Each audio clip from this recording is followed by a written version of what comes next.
जय जय राधा वल्लभ श्री हरिवंश। गुरुदेव भगवान के चरणों में दंडवत।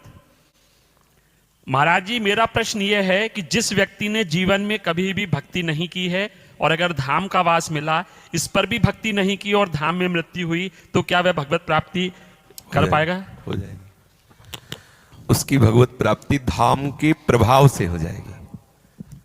आचार्यों ने, महापुरुषों ने धाम की महिमा को अनुभव किया है। ये धाम प्रियालाल का नित्य जहाँ केली है, नित्य निवास है, नित्य वास है, ये नित्य उनकी रसभूमि है। नित्य मतलब चिदानंद, अनित्य मतलब नाशवान। नित्य का तात्पर्य रोज से भी होता है और नित्य का तात्पर्य अविनाशी से भी होता है। ये विनाश रहित चिदानंद में प्रियालाल का धाम है। इसकी ये महिमा है। जैसे प्रभु का नाम लिया जाए और नाम लेते हुए प्राण चला जाए तो उसे भगवत प्राप्ति हो जाएगी। प्रभु के रूप ध्यान में वो मगन है और शरीर छूट जाए तो भगवत प्राप्ति हो जाएगी। प्रभु के लीला चिंतन में तो उसका भगवत प्राप्ति होगी। ऐसे ही धाम है, बिना भजन के, बिना साधना के यहाँ के वायुमंडल का प्रभाव, जे रेणु पर मरिबो मंगल आय, यहाँ की रज पर शरीर छोड़ने से उसे भगवत प्राप्ति हो जाएगी। यहाँ उसके चिंतन से नहीं प्रभाव है, यहाँ धाम का प्रभाव, उसे वही चिंतन कराएगा। धाम का कई बार इसकी चर्चा हो चुकी, धाम के प्रभाव से उसको भगवत प्राप्ति होगी।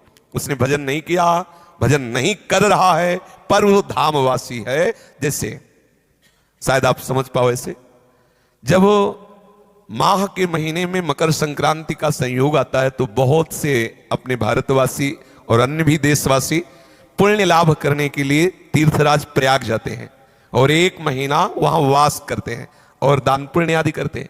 वहां वास की महिमा का वर्णन किया गया। दान पुण्य करें वो तो अलग है, एक महीने वास करने पर जब माघ में मकर संक्रांति का संयोग हो तो उसके पुण्यों का वर्णन किया गया है, क्योंकि वो संगम भूमि है गंगा और यमुना की, और ये श्यामा श्याम की संगम भूमि है जहां आप बैठे हो।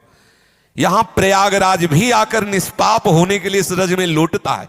गर्ग संहिता में वर्णन आया है। ये कोई ऐसा नहीं कि हम भावात्मा की बातें कह रहे हो, इसका प्रमाण नहीं। गर्ग संहिता में पढ़ लेना, स्वयं प्रयागराज तीर्थराज प्रयाग निष्पाप होने के लिए श्रीधाम वृंदावन आते हैं।